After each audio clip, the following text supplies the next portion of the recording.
Hi hello മക്കളെ, എല്ലാവർക്കും ഫിറ്റ്മിസ്റ്ററി ബോക്സിന്റെ പുതിയൊരു ക്ലാസ്സിലേക്ക് സ്വാഗതം. ഇന്ന് നമ്മൾ എടുക്കാൻ പോകുന്നത് 2ാം ക്ലാസ്സിലെ മലയാളം പാഠപുസ്തകത്തിലെ ആദ്യത്തെ പാഠമായിട്ടുള്ള മഴയോ മഴ എന്ന പാഠഭാഗമാണ് കേട്ടോ. എന്താണ് നമ്മൾ ഈ ഒരു പാഠഭാഗത്ത് മഴയെ കുറിച്ചാണല്ലേ പഠിക്കാൻ പോകുന്നത്. അപ്പൊ മക്കള് താഴെ ഒരു ചിത്രം കൊടുത്തിട്ടുണ്ടല്ലോ, കണ്ടില്ലേ? ആ താഴെ കൊടുത്ത ചിത്രത്തിലേക്ക് നോക്കൂ, എന്തൊക്കെയാണ് കാണുന്നത്? അവിടെ എന്താണ് മക്കളെ തുള്ളി തുള്ളിയായിട്ട് പെയ്യുന്നത്? മഴയാണല്ലേ. മഴയത്ത് എന്താണ് കുട്ടികൾ ചെയ്യുന്നത്? കളിക്കുന്നുണ്ടല്ലേ? ഓടിക്കളിക്കുന്നുണ്ട്, പാടിക്കളിക്കുന്നുണ്ട് അല്ലേ? അവര് നനയുന്നുണ്ടല്ലേ മക്കളെ? മഴയത്ത് അവര് നനയുന്നില്ലേ? മഴയത്ത് അവര് നനയുന്നുണ്ട്. അവരുടെ കയ്യിൽ എന്തില്ല? കുടയില്ലല്ലേ? കുടയില്ലാത്തത് കാരണം അവരെന്താണ് മഴയത്ത് നനയുന്നുണ്ട്. മക്കൾക്ക് ഇഷ്ടമാണോ മഴ? മഴ ഇഷ്ടമില്ലാത്തവരാരുണ്ടാവില്ല അല്ലേ? മഴയത്ത് കളിക്കാനൊക്കെ ഇഷ്ടമല്ലേ? എല്ലാ കുട്ടികളും മഴ കണ്ടാൽ പുറത്തിറങ്ങി കളിക്കുന്നുണ്ടാവും അല്ലേ? അപ്പൊ ഈ കുട്ടികളും അതുപോലെ മഴയത്ത് എന്താണ് കളിക്കുകയാണ്. ഇനി നമുക്ക് ഒരു കവിത പാടി നോക്കാം. മഴയോ മഴ, മഴ മഴ മഴ പെയ്യണ്, പുഴ പുഴ പുഴ നിറയണ്, മഴ മഴയത്ത് നനയണ്, കുടയില്ലാത്ത കുട്ടിയോള്, കുടയില്ലാത്ത കുട്ടിയോള്, മഞ്ഞു മഞ്ഞു പെയ്യണ്, മണ്ണ് മണ്ണ് കുളിരണ്, മഞ്ഞു മഞ്ഞത്ത് തണുതണുക്കണ്, പുതപ്പില്ലാത്ത കുട്ടിയോള്, പുതപ്പില്ലാത്ത കുട്ടിയോള്. അപ്പൊ മക്കൾക്ക് മഴയെ കുറിച്ചിട്ടുള്ള ഒരു കവിത ഇഷ്ടായോ? എന്താണ് പറയുന്നത് ഈ കവിതയിൽ? മഴ പെയ്യണ് അല്ലെ? മഴ മഴ പെയ്യണ്, മഴ പെയ്തുകൊണ്ടിരിക്കുന്നുണ്ട്, പുഴ പുഴ നിറയണ്, മഴ പെയ്തപ്പോൾ എന്താണ് പുഴ നിറഞ്ഞു, മഴ മഴയത്ത് നനയണ്, കുടയില്ലാത്ത കുട്ടിയോള്. മഴ പെയ്തപ്പോൾ എന്താണ് മഴയത്ത് നനഞ്ഞു. ആരാണ് നനഞ്ഞത് മക്കളെ? കുടയില്ലാത്ത കുട്ടിയോള്. മഞ്ഞ് മഞ്ഞ് പെയ്യണ്, മണ്ണ് മണ്ണ് കുളിരണ്, മഞ്ഞ് പെയ്തുകൊണ്ടിരിക്കുന്നുണ്ട്, എപ്പോഴോ മണ്ണ് കുളിരുന്നുണ്ട് അല്ലേ? മഞ്ഞു മഞ്ഞത്ത് തണുക്കണ്, പുതപ്പില്ലാത്ത കുട്ടിയോള്, പുതപ്പില്ലാത്ത കുട്ടിയോള്. മഞ്ഞത്ത് തണുക്കുന്നത് ആർക്കാണ്? കുട്ടികൾക്ക് അല്ലേ? എന്താണ് പുതപ്പില്ലാത്ത കുട്ടികൾക്ക്. അപ്പൊ മക്കൾക്ക് ഈ കവിത മനസ്സിലായല്ലോ അല്ലേ? ടീച്ചർ കുറച്ച് ചോദ്യങ്ങൾ ചോദിക്കട്ടെ ഇതിൽ നിന്ന്. മഴ പെയ്തപ്പോൾ പുഴക്ക് എന്താണ് സംഭവിച്ചത്? എന്താണ് സംഭവിച്ചത്? മഴ പെയ്തപ്പോൾ പുഴ നിറഞ്ഞു അല്ലേ? മഴ പെയ്തപ്പോൾ പുഴ നിറഞ്ഞു. ആരാണ് മഴ നനഞ്ഞത്? ആരാ മക്കളെ മഴ നനഞ്ഞത്? കുടയില്ലാത്ത കുട്ടികള് അല്ലേ? കുടയില്ലാത്ത കുട്ടികളാണ് മഴ നനഞ്ഞത്. മഴ പെയ്തപ്പോൾ കുട്ടികൾ നനഞ്ഞത് എന്തുകൊണ്ട്? എന്തുകൊണ്ടാണ് മക്കളെ മഴ പെയ്തപ്പോൾ കുട്ടികൾ നനഞ്ഞത്? കുടയില്ലാത്തത് കൊണ്ട് അല്ലേ? കുടയില്ലാത്തത് കൊണ്ടാണ് മഴ പെയ്തപ്പോൾ കുട്ടികൾ നനഞ്ഞത്. മഞ്ഞത്ത് തണുത്തത് ആർക്കാണ്? പുതപ്പില്ലാത്ത കുട്ടികൾക്കാണ് മഞ്ഞത്ത് തണുത്തത്. മഞ്ഞത്ത് തണുത്തത് എന്തുകൊണ്ടാ? പുതപ്പില്ലാത്തത് കൊണ്ട്. അടുത്ത പേജ് നോക്കൂ മക്കളെ. കുറച്ച് കുട്ടികള് കളിച്ചുകൊണ്ടിരിക്കുന്നുണ്ട് അല്ലെ മഴയത്ത്. അവരെന്താ മഴ നനഞ്ഞുകൊണ്ടിരിക്കുകയാണല്ലോ അല്ലേ? അപ്പൊ നമ്മളോട് എന്താ പറയുന്നത്? കുട വരയ്ക്കാനാണ്. കുട വരയ്ക്കാം, കണ്ടില്ലേ? ഈ കുട്ടികൾക്ക് വേണ്ടിയിട്ട് കുട വരയ്ക്കാനാണ് പറയുന്നത്. കുട വരച്ചു കൊടുത്താലോ മക്കളെ? ഇതുപോലെ മക്കൾക്ക് ഇഷ്ടമുള്ള നല്ല ഭംഗിയുള്ള കുട വരച്ചു കൊടുക്കുക. എന്നിട്ടോ നിങ്ങൾക്ക് ഇഷ്ടമുള്ള കളർ കൊടുക്കുക കേട്ടോ. അടുത്ത പേജ് നോക്കൂ മക്കളെ. ഉത്തരം കണ്ടെത്താം. എന്താണ്? കാലിൽ പിടിച്ചാൽ തോളിൽ കയറും. ഒരു കടങ്കഥയാണല്ലേ? എന്താ മക്കളെ ഉത്തരം? കാലിൽ പിടിച്ചാൽ തോളിൽ കയറും. ഉത്തരം കുട. കൂടുതൽ കടങ്കഥകൾ കണ്ടെത്തി എഴുതാം. കുടയെ കുറിച്ചുള്ള കൂടുതൽ കടങ്കഥകൾ കണ്ടെത്തി എഴുതാനാണ് പറഞ്ഞിട്ടുള്ളത്. നമുക്ക് എഴുതി നോക്കിയാലോ? ഒറ്റക്കാലൻ ചന്തക്ക് പോയി, കാലൊന്നേയുള്ളൂ യാത്ര ഏറെ നടത്തും, എല്ലുണ്ട് വാലുണ്ട് വെള്ളം തടയാൻ കഴിവുണ്ട്, മഴയത്തും വെയിലത്തും ആശ്വാസമേകും, ആള് കറുമ്പൻ വാലു വളമ്പൻ, കാലു പിടിക്കുന്നവനെ സംരക്ഷിക്കുന്നവൻ, കുതിരകൾ രണ്ടുണ്ടെങ്കിലും ആളുകൾ എടുത്തോണ്ട് നടക്കും, ഒറ്റക്കാലത്തൊരപ്പ തലയന് ഓടാ കുതിരകൾ രണ്ടുണ്ട്. എല്ലാത്തിന്റെയും ഉത്തരം കുട. അപ്പൊ ഇതുപോലെ ഇനിയും ഒരുപാട് കടങ്കഥകൾ മക്കൾക്ക് കിട്ടുമല്ലോ. അപ്പൊ ഇതെല്ലാം നിങ്ങളുടെ പുസ്തകത്തില് എഴുതി ചേർക്കണം കേട്ടോ. അടുത്ത പ്രവർത്തനം നോക്കൂ. പറയുമ്പോൾ മഴ പെയ്യുമോ? കുറിപ്പ് വായിക്കാം, പരീക്ഷണം ചെയ്യാം. അപ്പൊ താഴെ തന്നിട്ടുള്ള ഒരു കുറിപ്പ് വായിച്ചിട്ട് പരീക്ഷണം ചെയ്യാനാണ് പറഞ്ഞിട്ടുള്ളത്. എന്താണ് കുറിപ്പില്? ഒഴിഞ്ഞ പ്ലാസ്റ്റിക് കുപ്പിയുടെ അടിഭാഗത്ത് ധാരാളം ചെറിയ സുഷിരങ്ങൾ ഉണ്ടാക്കുക. കുപ്പിയുടെ മുകൾ ഭാഗത്ത് ഒരു വശത്തായി മറ്റൊരു ചെറു സുഷിരം കൂടി ഉണ്ടാക്കുക. ബക്കറ്റിലെ വെള്ളത്തിൽ കുപ്പി മുഴുവനായും താഴ്ത്തി വെച്ച് കുപ്പിയിൽ വെള്ളം നിറക്കുക. അപ്പൊ രണ്ട് കുട്ടികൾ പരീക്ഷണം ചെയ്യുന്നത് കണ്ടില്ലേ? ഒരു കുട്ടി എന്താണ്, ആ ഒരു പെൺകുട്ടിയുടെ കയ്യിൽ ഒരു കുപ്പി ഉണ്ട് അല്ലേ. കുപ്പിയുടെ മുകൾ ഭാഗത്ത് ഒരു വശത്ത് ഒരു ചെറിയൊരു സുഷിരം, ഒരു ദ്വാരം ഉണ്ടാക്കിയിട്ടുണ്ട്. പിന്നെ കുപ്പിയുടെ അടിയിലും ഒരുപാട് ദ്വാരങ്ങൾ ഇട്ട് കൊടുക്കുക. എന്നിട്ട് ആ ബക്കറ്റിലേക്ക് കുപ്പി ഇറക്കി വെച്ച് കുപ്പിയിൽ മുഴുവനായിട്ട് വെള്ളം നിറക്കുക. ആ പെൺകുട്ടി എന്താ പറയുന്നത്? പെയ്യട്ടെ, മഴ പെയ്യട്ടെ എന്ന് പറയുകയാണ് അല്ലേ. നമ്മുടെ പരീക്ഷണം കഴിഞ്ഞിട്ടില്ല. ഇനി എന്താ ചെയ്യേണ്ടത്?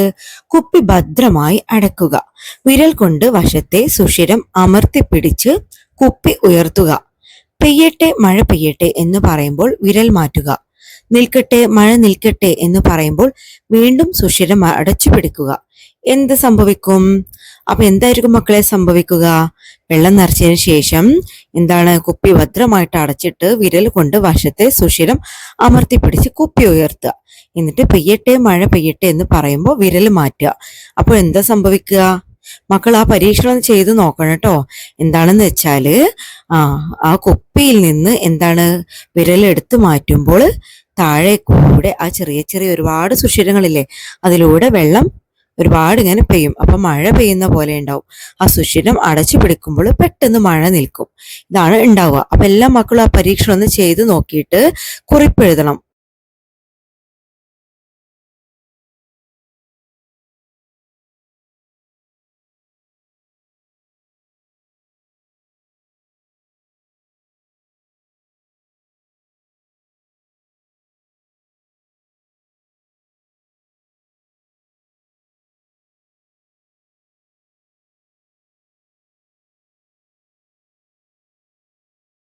പരീക്ഷണം ചെയ്യാൻ ഉപയോഗിച്ച സാധനങ്ങൾ എന്തെല്ലാം?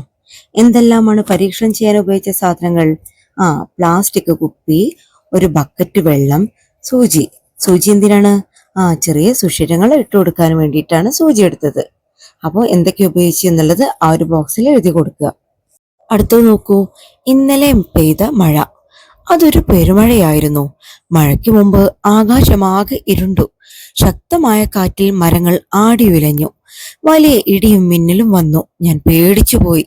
സന്ധ്യയും മഴയും ഒന്നിച്ചാണ് വന്നത്. ഇടയ്ക്കിടെ തോർന്നും പിന്നെയും പിന്നെയും പെയ്തും മഴ ഒരുപാട് നേരം നീണ്ടു. രാത്രി നല്ല തണുപ്പുണ്ടായിരുന്നു. ഉറങ്ങാൻ നല്ല സുഖം. രാവിലെ ഉണർന്നപ്പോൾ മഴ തോർന്നിരിക്കുന്നു. തൊടിയിലെ ചെടികൾക്കെല്ലാം പുതുമഴ കിട്ടിയ സന്തോഷം. വഴിയിലും ഓടയിലും കെട്ടിക്കിടന്ന ചപ്പുചവറുകൾ ഒഴുക്കിക്കളഞ്ഞ് മഴ അവിടം വൃത്തിയാക്കി. പക്ഷെ എന്തു ചെയ്യാം, എല്ലാ അഴുക്കുകളും വന്നു നിറഞ്ഞത് ഞങ്ങളുടെ മുറ്റത്തായിരുന്നു. മഴയുടെ കുസൃതി ഇത്തിരി കൂടുന്നുണ്ട്. അപ്പൊ മക്കളെ, ഇതെന്താണ്? മഴയെക്കുറിച്ചുള്ളൊരു കുറിപ്പാണല്ലേ. മഴക്ക് മുമ്പ് എന്തൊക്കെ കാര്യങ്ങൾ സംഭവിച്ചു എന്നാണ് പറയുന്നത് ഇതില്. മഴക്ക് മുമ്പ് ആകാശമാകെ ഇരുണ്ടു. ശക്തമായ കാറ്റിൽ മരങ്ങൾ ആടിയുലഞ്ഞു. വലിയ ഇടിയും മിന്നലും വന്നു. പിന്നീട് മഴ പെയ്തപ്പോൾ എന്ത് സംഭവിച്ചു?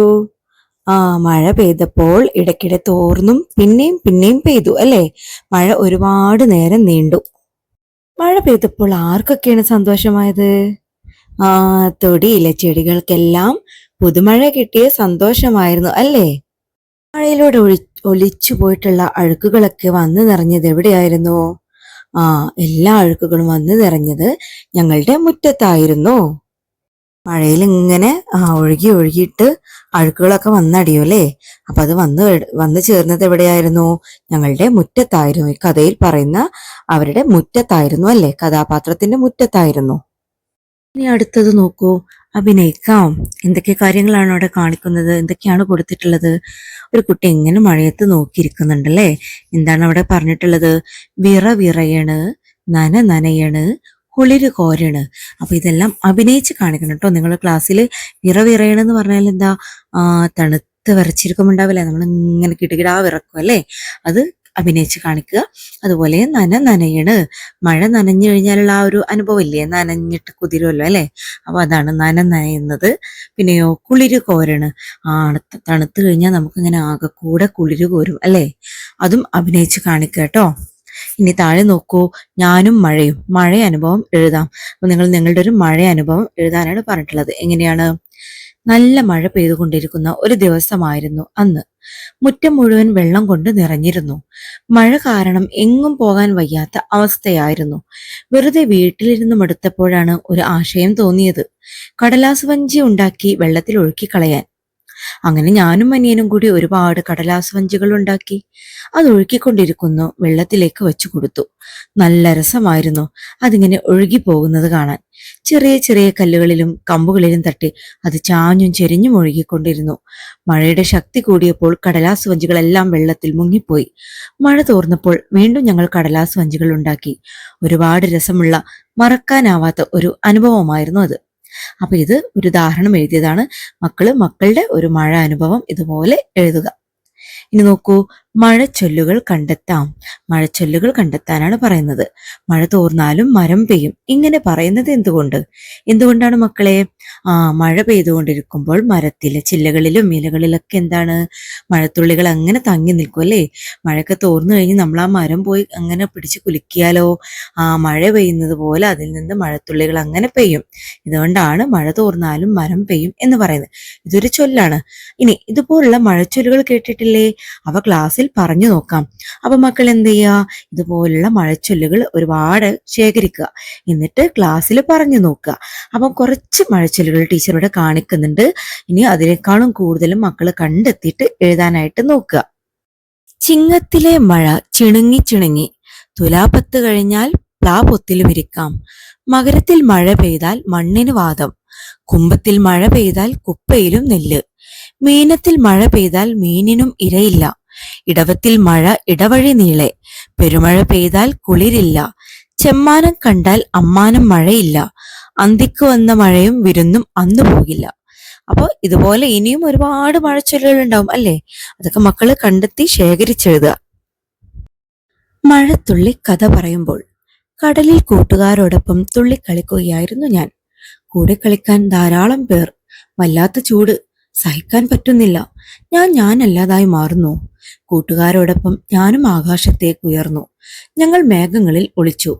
ഠേ ഠേ ഠോ ഠോ. ഞങ്ങൾക്ക് പേടിയായി. കാറ്റ് ആഞ്ഞു വീശി. തണുപ്പ് കൂടിക്കൂടി വന്നു. കൂട്ടുകാർക്കൊപ്പം തുള്ളിയായി മഴയായി ഞങ്ങൾ താഴേക്കെത്തി. ഒഴുകി ഒഴുകി ചാലുകളായി.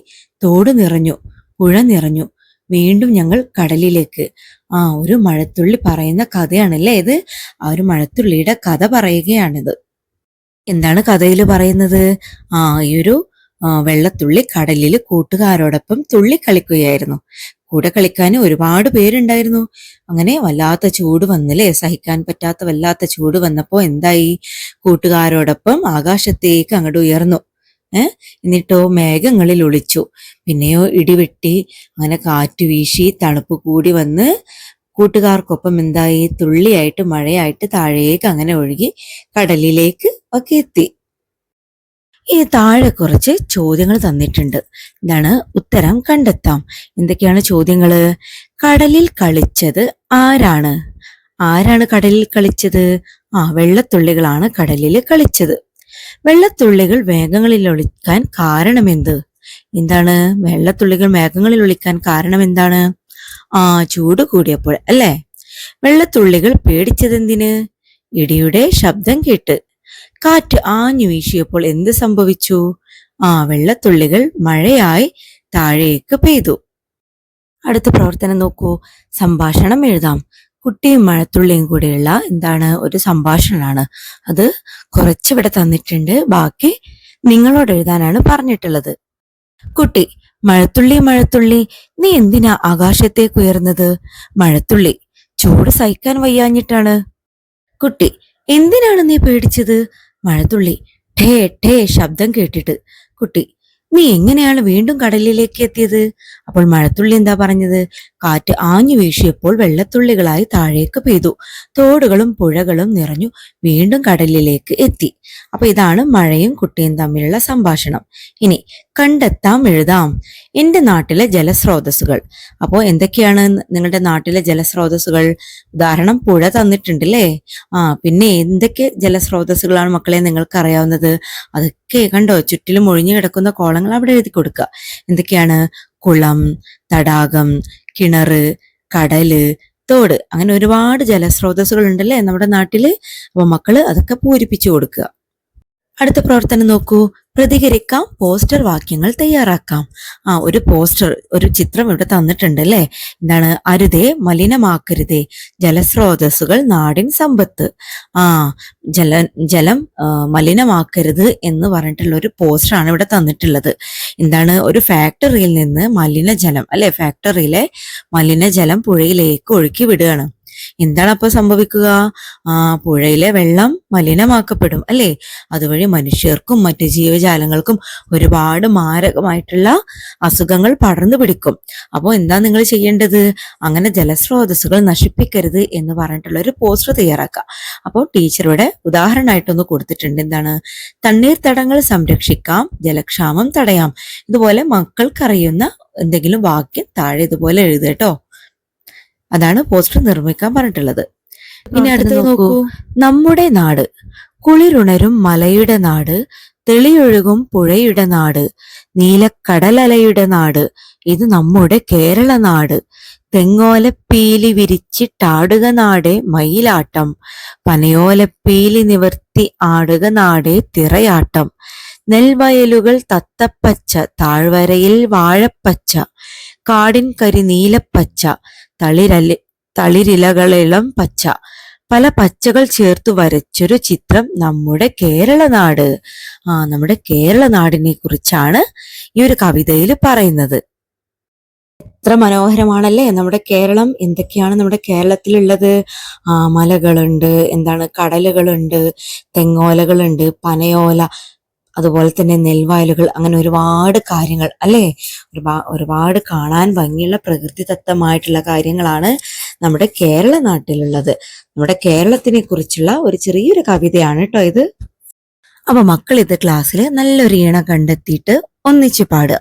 ഇനി കേരളത്തിന്റെ എന്തെല്ലാം പ്രത്യേകതകളാണ് കവിതയിൽ പറഞ്ഞിട്ടുള്ളത്? എന്തെല്ലാം പ്രത്യേകതകളാണ് മക്കളെ? നമ്മൾ ഈ കവിത വായിച്ചപ്പോൾ എന്തെല്ലാം പ്രത്യേകതകളാണ് നമ്മൾ കണ്ടത്? കേരളത്തില് മലകളുള്ള നാടാണ് അല്ലെ, മലകളുള്ള നാട്. പിന്നെയോ പുഴകളുള്ള നാട്, തെങ്ങോലകളുള്ള നാട്, പനയോലകളുള്ള നാട്, നെൽവയലുകളുള്ള നാട്. ഇത്രയും പ്രത്യേകതകൾ ആ കവിതയിൽ കാണിച്ചിട്ടുണ്ട് അല്ലേ. അപ്പൊ മക്കള് ഇതെല്ലാം ഇതുപോലെ എഴുതിയെടുക്കുക കേട്ടോ. അപ്പൊ ഇത്രയാണ് ഇന്നത്തെ ക്ലാസ്. എല്ലാ മക്കൾക്കും ക്ലാസ് ഒക്കെ മനസ്സിലായല്ലോ അല്ലേ? പറഞ്ഞതെല്ലാം മനസ്സിലായല്ലോ അല്ലേ? അപ്പൊ മനസ്സിലായിട്ടുണ്ടെന്നുണ്ടെങ്കിൽ നമ്മുടെ മക്കൾ എന്ത് ചെയ്യുക? നന്നായിട്ടൊന്ന് വായിച്ചു നോക്കുക, നന്നായിട്ട് പഠിക്കുക. അതുപോലെ തന്നെ നമ്മുടെ ചാനൽ ഒന്ന് സബ്സ്ക്രൈബ് ചെയ്യാൻ മറക്കണ്ട കേട്ടോ. നിങ്ങൾക്ക് ഈ വീഡിയോ ഇഷ്ടമായിട്ടുണ്ടെന്നുണ്ടെങ്കിൽ നിങ്ങളുടെ ഫ്രണ്ട്സിനൊക്കെ ഒന്ന് ഷെയർ ചെയ്ത് കൊടുക്കുക. അതുപോലെ തന്നെ നമ്മുടെ വീഡിയോ ഒന്ന് ലൈക്ക് ചെയ്യാനും മറക്കണ്ട. നമ്മുടെ ചാനൽ സബ്സ്ക്രൈബ് ചെയ്തിട്ട് ആ നോട്ടിഫിക്കേഷൻ ബട്ടൺ കൂടി ഒന്ന് ഓൺ ആക്കി ഇടണം. എന്നാലേ ടീച്ചർ ഇടുന്ന ഓരോ ക്ലാസ്സും നിങ്ങൾക്ക് കറക്റ്റ് ആയിട്ട് കിട്ടുള്ളൂ.